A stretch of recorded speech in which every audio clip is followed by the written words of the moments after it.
ஃபினான்ஷியலாக பிளான் பண்ணும்போது most important and நிறைய பேர் இக்னோர் பண்ணுற விஷயம் டேர்ம் இன்சூரன்ஸ். நீங்கள் ஏர்ன் பண்ணிட்டு இருக்கீங்க, ஃபினான்ஷியலாக உங்கள் ஃபேமிலி உங்களை டிபெண்ட் பண்ணி இருக்காங்க.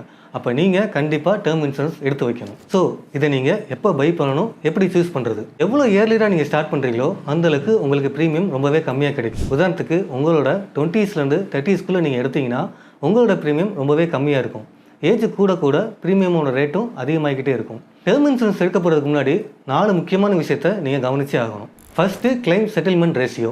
எந்த கம்பெனி 97% மேலே கிளைம் செட்டில்மெண்ட் ரேஷியோ வச்சிருக்காங்களோ அந்த கம்பெனியை சூஸ் பண்ணுறது ரொம்பவே நல்லது. ரெண்டாவதாக அஃபோர்டபிலிட்டி. உங்களோட ப்ரீமியம் உங்கள் பட்ஜெட்டுக்கு எங்கே ஃபிட் ஆகுதோ அதை நீங்கள் சூஸ் பண்ணுங்கள். மூணாவதாக ட்ரஸ்ட் அண்ட் பிராண்ட் ரிலையபிலிட்டி. இண்டஸ்ட்ரியில் எந்த கம்பெனி ரொம்ப நாளாக இருக்கிறாங்கன்னு பார்த்துக்கங்க. கிளைம் ப்ராசஸும் ஸ்மூத்தாக இருக்குதான்னு செக் பண்ணிக்கோங்க. நாலாவதா சிம்பிளிசிட்டி ஆஃப் கிளைம் ப்ராசஸ். உங்களுக்கு அப்புறம் உங்கள் ஃபேமிலி அந்த கம்பெனிக்கு போய் சண்டை போட்டு அந்த கிளைம் வாங்குறதுக்கு பதிலாக யார் ஈஸியாக ஸ்மூத்தாக ப்ராசஸ் பண்ணி கொடுக்குறாங்களோ அந்த மாதிரியான ஒரு பிராண்டை சூஸ் பண்ணிக்கோங்க. ஸோ நீங்கள் டேர்ம் இன்சூரன்ஸ் எடுக்க போகிறதுக்கு முன்னாடி நான் சொன்ன இந்த 4 பாயிண்ட்டையும் செக் பண்ணிவிட்டு எடுங்க. இந்த மாதிரியான சிம்பிளான ஃபினான்ஷியல் அப்டேட்ஸுக்கு நம்ம பேஜை ஃபாலோ பண்ணிக்கோங்க.